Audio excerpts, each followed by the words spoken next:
Emily, una de las ideas centrales en tu obra es el concepto de que la felicidad está sobrevalorada.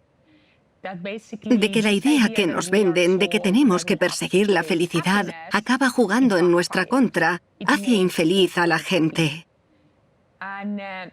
Me gustaría que explicaras cómo te diste cuenta de eso. Diría que tras mudarnos a los Estados Unidos, ya no estaba tan metida en la cultura del sufismo. Me sentía más integrada en la cultura popular. Entonces me di cuenta de esa especie de mensaje constante que nos dice que una buena vida es una vida feliz. Que si persigues la felicidad tendrás más éxito, más amigos, más dinero.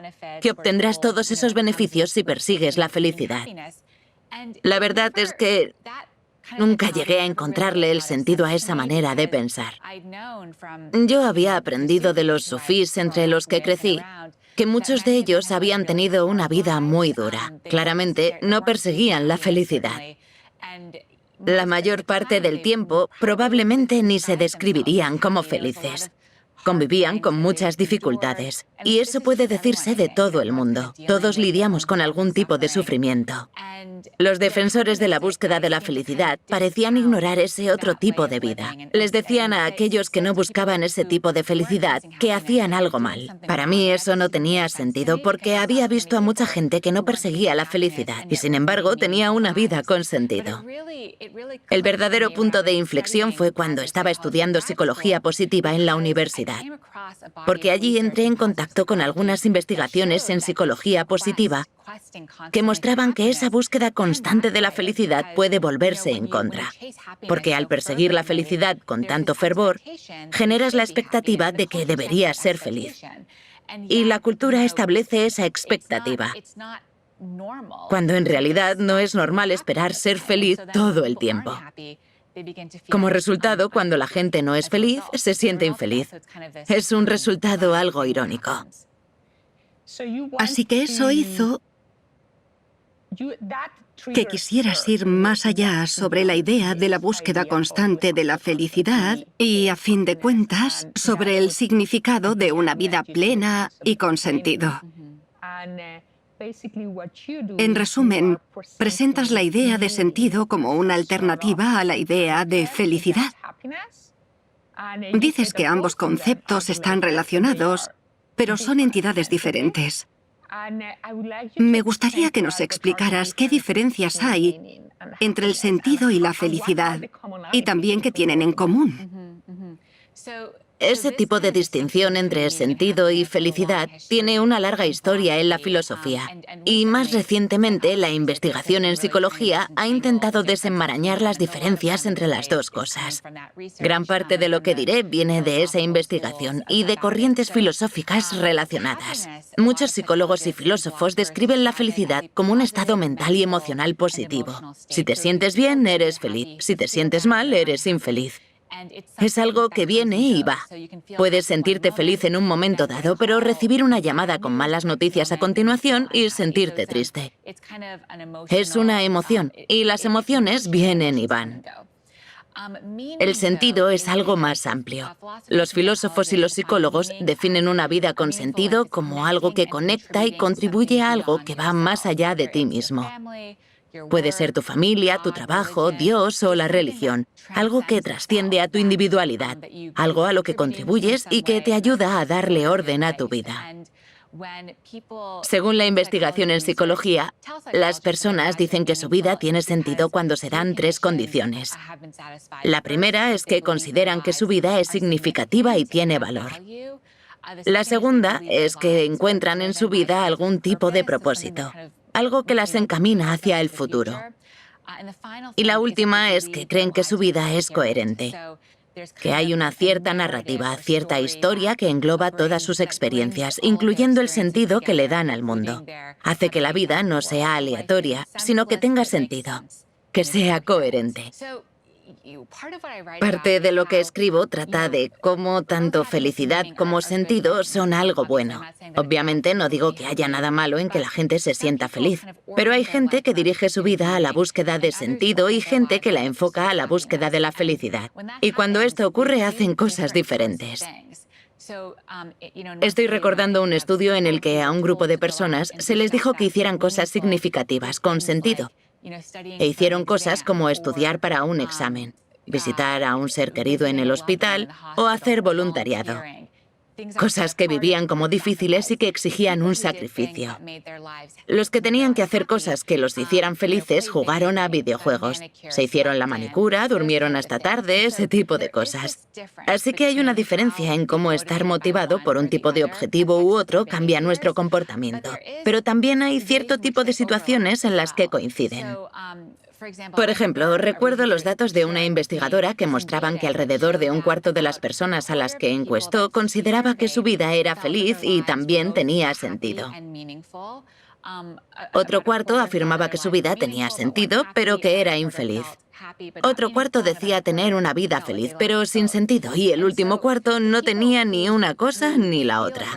Lo que suele ocurrir con la gente que considera que su vida tiene tanto sentido como felicidad es que el hecho de ir tras el tipo de cosas que aporta sentido a su vida, aunque a veces suponga dificultades o estrés a corto plazo, como criar a sus hijos o trabajar, acaba llevando a cierta sensación de felicidad. Hay otra investigación que indica que es posible que cuando perseguimos claramente la felicidad, el tipo de cosas que nos aportan bienestar también nos den una sensación de sentido. Así que existe ese tipo de conexión entre las dos. No se pueden separar por completo. Pero cuando la gente se centra completamente en una cosa u otra, eso cambia totalmente su manera de vivir la vida.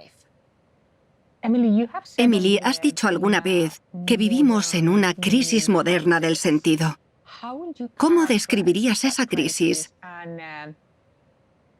¿Y qué te hizo pensar que escribir un libro era una manera apropiada de llegar a la gente y darle alguna pista para poder salir de dicha crisis? Si observamos las últimas décadas, digamos las últimas 5 o 6 décadas, vemos que casi todos los indicadores de enfermedades mentales han subido. Ha aumentado el índice de suicidios tanto en los Estados Unidos como en el resto del mundo. Han aumentado los casos de depresión, los de ansiedad, los de soledad. Todos los valores que miden el sufrimiento han ido al alza. Cuando los investigadores trabajan con las estadísticas para intentar entender qué provoca esta crisis en la salud mental, lo que encuentran es que está motivada por la ausencia de sentido en la vida de la gente. No tanto por la falta de felicidad. Intentan separar los dos factores. Y me parece que es una distinción importante, porque a menudo cuando sufrimos o la gente a nuestro alrededor sufre, tendemos a pensar algo como, vale, no te sientes bien, hagamos algo que te haga sentir bien, que te haga feliz. Pero lo que la investigación parece indicar es que sea cual sea el vacío que sentimos, lo único que puede llenarlo es el sentido de la vida. Eso es lo que indica la investigación. Pero si lo pensamos históricamente, está claro que esta crisis de sufrimiento es una crisis de sentido. Antes comentábamos, como muchas de las fuentes tradicionales de sentido, que solían estar en los cimientos de la vida de la humanidad, de nuestros ancestros, ya fuera la religión, la comunidad o los rituales, ya no son tan esenciales en la vida de la gente hoy en día. El mundo es cada vez más individualista, secular y tiene menos en cuenta a la comunidad. Sin toda esa arquitectura de sentido en la vida, la gente tiene que descubrir por sí misma qué hacer para saciar esa necesidad de sentido, que tanto yo como muchos psicólogos creemos que es una necesidad fundamental y que sin sentido en la vida sufrimos. Intentar responder a la pregunta de qué tiene que hacer la gente para descubrir cómo darle sentido a su vida es lo que me llevó por este camino y acabó plasmándose en mi libro. Algo que pasó mientras buscaba respuestas a esa pregunta fue que empecé a escribir artículos sobre lo que iba descubriendo. Y mucha gente respondió a ellos. Algunos de los artículos se hicieron muy virales. Eso me hizo darme cuenta de que hay un anhelo de sentido, de que es posible que la gente sí busque llevar un tipo de vida más profunda, pero que tal vez no sepa cómo lograrlo. Yo quería entenderlo. Si lo que de verdad importa es el sentido, ¿qué es lo que debemos incluir en nuestra vida para encontrarle ese sentido? A partir de la respuesta a mi trabajo y mis artículos, tuve la sensación de que había más gente que se hacía las mismas preguntas que yo. Eso me inspiró para escribir el libro. Emily, has identificado 4 pilares del sentido y hablaremos de ellos más adelante.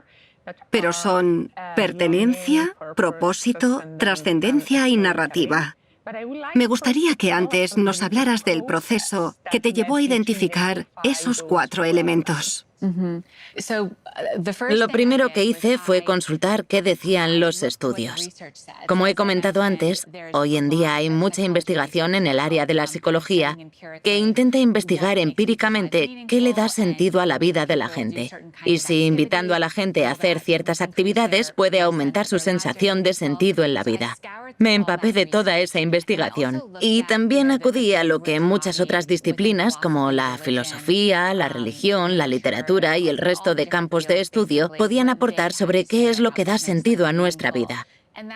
Eso me ayudó a contar con un marco conceptual con el que trabajar y a darme cuenta de algunos temas recurrentes. Pero lo que llevó mi investigación a un nuevo nivel fue entrevistar a mucha gente, muchas personas ordinarias y extraordinarias sobre lo que tenían para contar. Quería entender qué hacía que su vida tuviera sentido, cómo era su vida cuando no encontraban tanto sentido o cómo era su vida cuando más sentido le encontraban.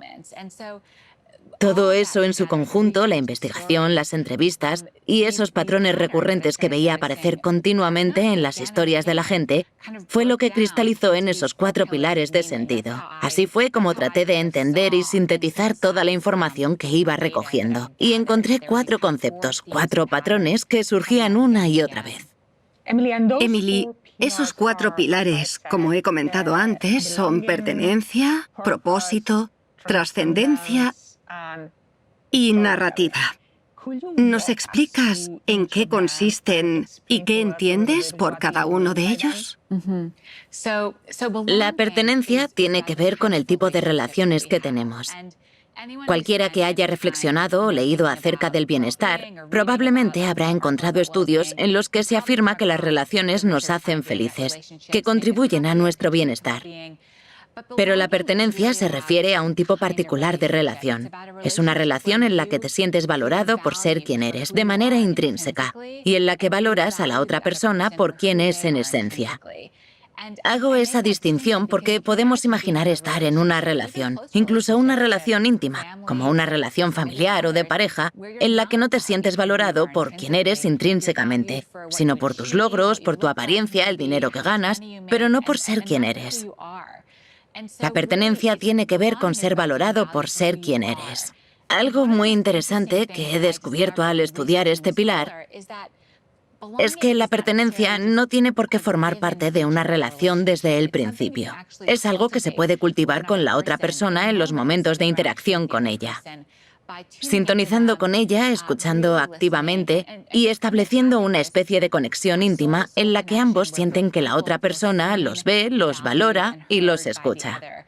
Las personas que tienen ese tipo de interacción se sienten elevadas, sienten que son importantes para los demás. Por el contrario, las personas que se sienten ignoradas o rechazadas, aunque sea por cosas insignificantes, como si estás hablando conmigo y yo estoy mirando el móvil, incluso este tipo de rechazo provoca que las personas sientan que su vida tiene menos sentido, porque te estoy ignorando e invisibilizando en cierto modo. Así que es importante sentir que alguien nos ve, sentir que le importamos a alguien. Eso nos da cierto sentido en la vida. Esto puede ocurrir en relaciones y también en comunidades a las que pertenecemos. El segundo pilar es el propósito. Propósito y sentido son palabras que a menudo pueden intercambiarse. Pero como yo lo entiendo, el propósito es un componente del sentido. Es la parte del sentido que nos guía hacia el futuro. Los psicólogos definen el propósito como un objetivo o un principio que orienta nuestra vida y que implica que aportemos algo a los demás. Puede ser una aportación de todo tipo. Alguien puede tener como propósito encontrar la cura del cáncer. Para otra persona, el propósito puede ser criar a sus hijos. Recuerdo a una persona con la que hablé para el libro, que también participaba en un estudio sobre el sentido en el trabajo. Se trataba de una limpiadora de hospital que trabajaba a diario fregando suelos y recogiendo cuñas. Cuando le pregunté por su trabajo, me dijo, mi propósito no es limpiar, sino ayudar a curar a la gente que está enferma. Era capaz de conectar lo que hacía con una visión mucho más global. Eso es una parte muy importante del propósito. Hay otro estudio muy interesante que muestra cómo puede encontrarse el propósito en las pequeñas cosas. Trataba de adolescentes que hacían tareas en casa, como ayudar con la cena o cuidar de sus hermanos, ese tipo de cosas. Los que hacían más tareas en casa mostraban una noción de propósito más grande. Según los investigadores, eso sucedía porque sentían que estaban ayudando a sus padres y colaboraban en crear lo que sería un hogar. Nuevamente, las pequeñas cosas que hacemos al conectarlas con algo más global dotan nuestra vida de un propósito. El tercer pilar es la trascendencia. Las experiencias trascendentes son momentos en los que te sientes por encima de los ajetreos cotidianos de la vida y sientes que estás conectado a algo mucho más grande que tú. Por ejemplo, cuando estás bajo un cielo estrellado mirando las estrellas. Cómo eso te puede hacer sentir muy pequeño y lo mucho que te puede inspirar ese momento.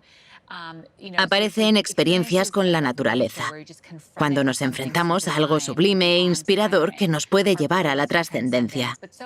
También llegamos a ella con la meditación o la oración, o con movimientos colectivos, como puede ser bailar con alguien.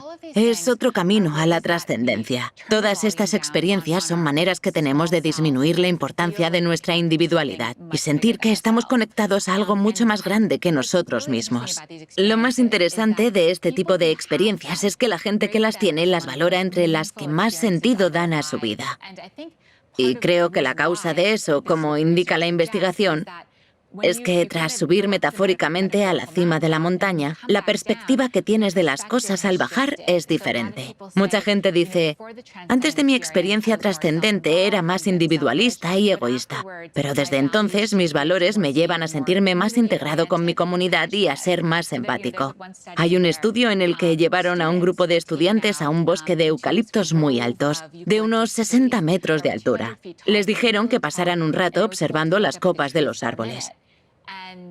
Esos árboles son una obra increíble y antiquísima de la naturaleza. En su presencia, los estudiantes tuvieron esa sensación de admiración y trascendencia. Más tarde, cuando se los puso en una situación en la que podían ayudar a alguien, tenían muchas más probabilidades de querer ayudar a esa persona que los que no habían vivido esa experiencia.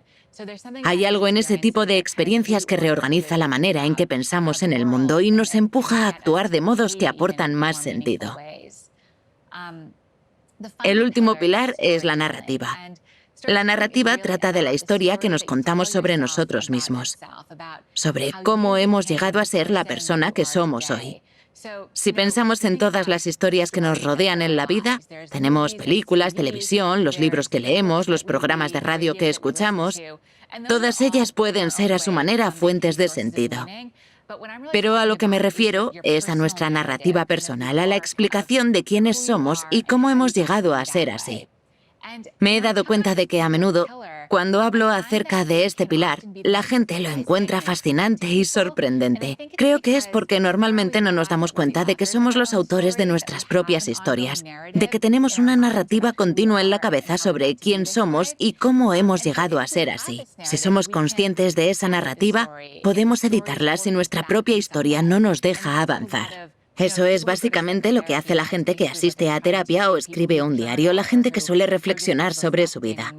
Ese es el proceso de edición de nuestra propia historia. Si la historia que nos contamos no nos deja avanzar, es posible modificarla o reinterpretarla de tal modo que nos permita ir hacia adelante. Emily, mientras entrevistabas a estas personas para identificar los 4 pilares, ¿encontraste estos 4 pilares en todo el mundo?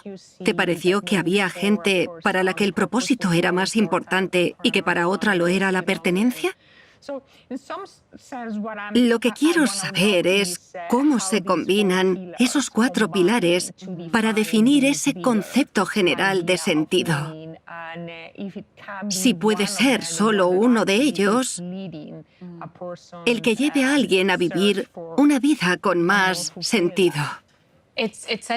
Es una muy buena pregunta. Sin duda es uno de los descubrimientos más interesantes que hice durante las entrevistas. No hace falta que tengas los 4 pilares en tu vida para encontrarles sentido. Hay gente a la que le importan mucho 2 de los pilares y casi nada los otros 2. Por ejemplo, encontré a mucha gente para la que la pertenencia y el propósito eran muy importantes. Pero la trascendencia no. Cada persona tiene su propia combinación en su búsqueda de sentido. Lo que sí puedo decir es que cuantos más pilares tienes, parece ser que más fuerte es tu noción de sentido. En concreto, por ejemplo, estamos grabando en época de la COVID. Así que si pensamos en situaciones complicadas en la vida, la gente que tiene más pilares es más fuerte y más resiliente para atravesar ese tipo de momentos difíciles. Los pilares nos ofrecen una especie de apoyo en lo más íntimo de nuestro ser, que es muy valioso para sobrellevar dificultades. Es muy interesante ver cómo los pilares pueden combinarse de maneras muy diferentes en cada uno. Algo interesante es que hay gente que se centra especialmente en el pilar que no tiene y que le gustaría tener.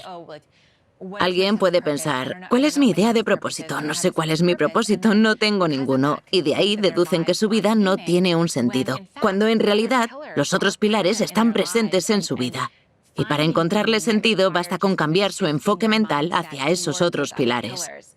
No estoy diciendo que tengas que dejar de buscar un propósito si eso es algo importante para ti, pero sería un error considerar que tu vida no tiene sentido porque probablemente tienes esos otros pilares en los que te puedes apoyar. Emily, solemos asociar este tipo de preguntas sobre el sentido de la vida o sobre cómo lograr que nuestra vida sea más plena y significativa a adultos reflexivos que se preguntan qué cambios necesitan en su vida para ser más coherente con sus valores y cosas así. Pero me pregunto, ¿qué pasa con los niños, los futuros adultos? ¿Qué beneficios hay en que los padres hablen de este tipo de cosas con sus hijos? Pensar en este tipo de cosas es muy importante para los niños. Puede que sin usar la misma terminología de sentido y propósito, pero sí que es importante hacer que los niños piensen en su vida de manera global. Aquello que les importa, sus valores, las actividades que les apasionan. Que esas ideas se asienten durante la infancia les da a los niños una muy buena base para lo que les espera en la vida. Me viene a la mente un estudio en el que se pedía a alumnos de secundaria que pensaran más allá de sus objetivos individuales. Sería lo que en el libro llamó propósito, pero lo presentaban en un lenguaje más cercano a los niños. Los investigadores pidieron a los niños que escribieran una redacción sobre qué contribución les gustaría aportar al mundo y la importancia que su educación tenía en esa posible contribución. Un chico escribió que quería ser ingeniero genético para poder producir más comida y ayudar a la gente que pasa hambre. Recuerdo durante mis entrevistas del mismo estilo a adolescentes que una chica me dijo que quería ser agente de policía para dar más seguridad a su comunidad.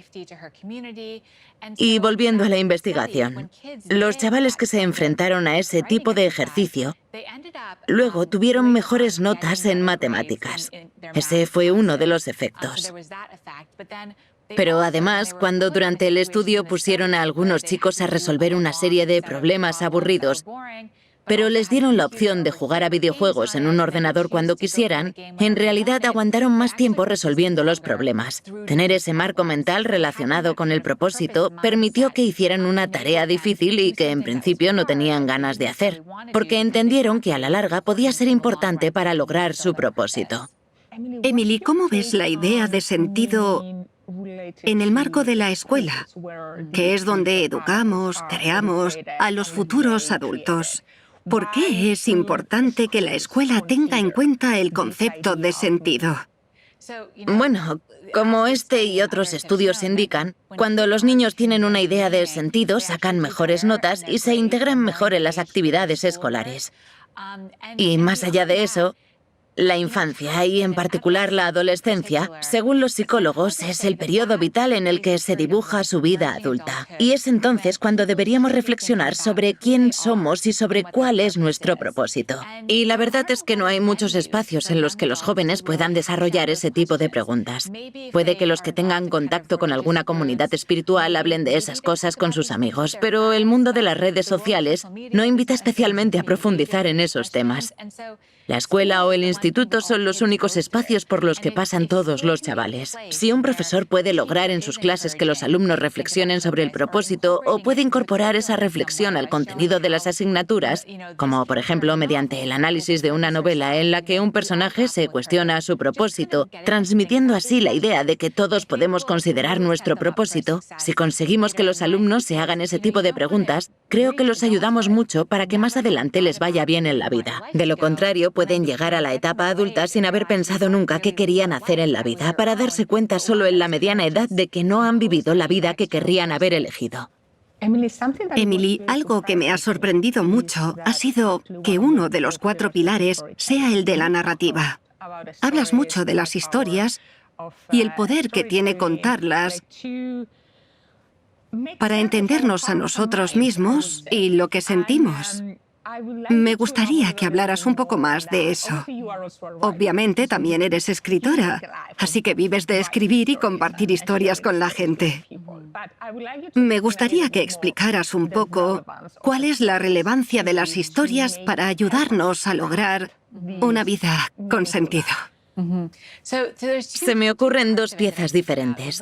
Por un lado está el acto de unificar las distintas experiencias que vivimos en una narrativa que es coherente, que aporta sentido. Es un proceso que aporta sentido. Esa sería la primera parte. Nos ayuda a pensar que nuestra vida es más que una secuencia de acontecimientos, que tiene un arco narrativo sobre quiénes somos, de dónde venimos y a dónde vamos. Todo eso es un proceso que aporta sentido. Luego viene el contenido de la historia. ¿Qué pasa en la historia que contamos? Los investigadores han analizado el tipo de narrativas que la gente incorpora al explicar su vida. Y hay temáticas recurrentes en nuestras historias. Una de las temáticas más comunes es la redención. Me pasó algo malo y fue horrible, pero lo superé gracias a algo bueno. Otra temática habitual es la llamada historia de contaminación, que es lo contrario de una historia de redención. Me pasó algo bueno, pero se estropeó por algo malo que pasó después. Otras temáticas son el crecimiento, el amor o la voluntad. Son diferentes temáticas que pueden intervenir en nuestras historias. Lo que los investigadores han descubierto es que la gente cuya vida tiene más sentido, o que así lo consideran, suelen contar las historias de su vida mediante historias de redención, crecimiento y amor. Si tus historias no contienen esas temáticas, no quiere decir que estés destinado a tener una vida sin sentido. Puedes cambiar la forma en la que cuentas tu historia mientras respetes los hechos. No es que cambies toda la historia para que trate de redención, sino que el material que incluyes en tu historia probablemente no representa toda la realidad. Tras décadas de investigación psicológica, sabemos que los seres humanos solemos tener un sesgo negativo muy fuerte. Así que, si nos pasa algo malo, tenemos la tendencia de dejar que eso ocupe un lugar central en nuestra mente y en nuestros sentimientos. Mucho más que si nos pasa algo bueno. Hasta el punto de que, para que una relación funcione bien, por ejemplo, necesitamos 5 cosas buenas por cada cosa mala que pase. Así nos afecta lo malo. Hablando de narrativas, eso implica que cuando nos pasa algo malo, es mucho más probable que incorporemos ese hecho a nuestras historias por la intensidad que tiene en nuestra mente. Y probablemente ignoraremos muchas cosas buenas que nos pasan, y no las incluiremos en nuestras historias.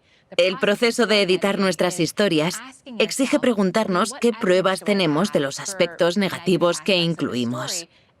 ¿Y qué cosas positivas podríamos incorporar a nuestra narrativa para contar una historia más esperanzadora o redentora? Emily, en tu libro mencionas la obra de varios filósofos. Obviamente, la filosofía es una disciplina que ha tratado de responder estas grandes preguntas desde el principio de los tiempos. También mencionas obras literarias muy importantes, como El hombre en busca de sentido, de Viktor Frankl. Mi pregunta es, ¿nos ayudan las humanidades, como la filosofía, la literatura o el arte? ¿Son un buen medio para encontrarle sentido a la vida? A mí me encantan las humanidades, así que voy a decir que sí. Pero más allá de mi sesgo personal, creo que las humanidades pueden ser una fuente de sentido muy importante hoy en día, dado que el mundo actual es muy secular. La gente acude cada vez menos a la religión y la espiritualidad en busca de sentido. En una sociedad secular como la nuestra, podemos estar de acuerdo en que encontramos verdades en novelas, obras de teatro y obras de arte, que hay algo allí que podemos buscar para ayudarnos a encontrarle sentido a nuestra vida o hacernos una idea de cómo puede ser una vida con sentido. En mi caso, algunas de las experiencias en las que he encontrado más sentido han tenido algo que ver con el arte y la literatura, y me han enseñado mucho acerca de qué es una vida con sentido. Leer El hombre en busca de sentido me cambió la vida, lo mismo con la novela Middlemarch, que trata precisamente de cómo la gente encuentra sentido en su vida. Antes hablábamos de la escuela. Creo que las humanidades pueden convertirse en una entrada al sentido de la vida si los profesores de humanidades logran establecer ese aspecto como una parte explícita de las clases. Y también si los adultos encuentran espacio en su vida para las humanidades. ¿Qué filósofos y escuelas filosóficas tienes como referencia para ir a buscar su idea de sentido? Sí, claro. Aristóteles parece haber dicho todo lo que pueda ser relevante para el tipo de temas que me interesan. Así que para mí, su obra es una referencia esencial. También, especialmente en la actualidad, la obra del filósofo existencialista danés Søren Kierkegaard. La obra de otro filósofo existencialista, el francés Camus. Me resultó muy útil mientras escribía El arte de cultivar una vida con sentido. Y claro, El hombre en busca de sentido de Viktor Frankl. Se trata de un autor extremadamente rico y profundo. Y vuelvo a acudir a él con frecuencia.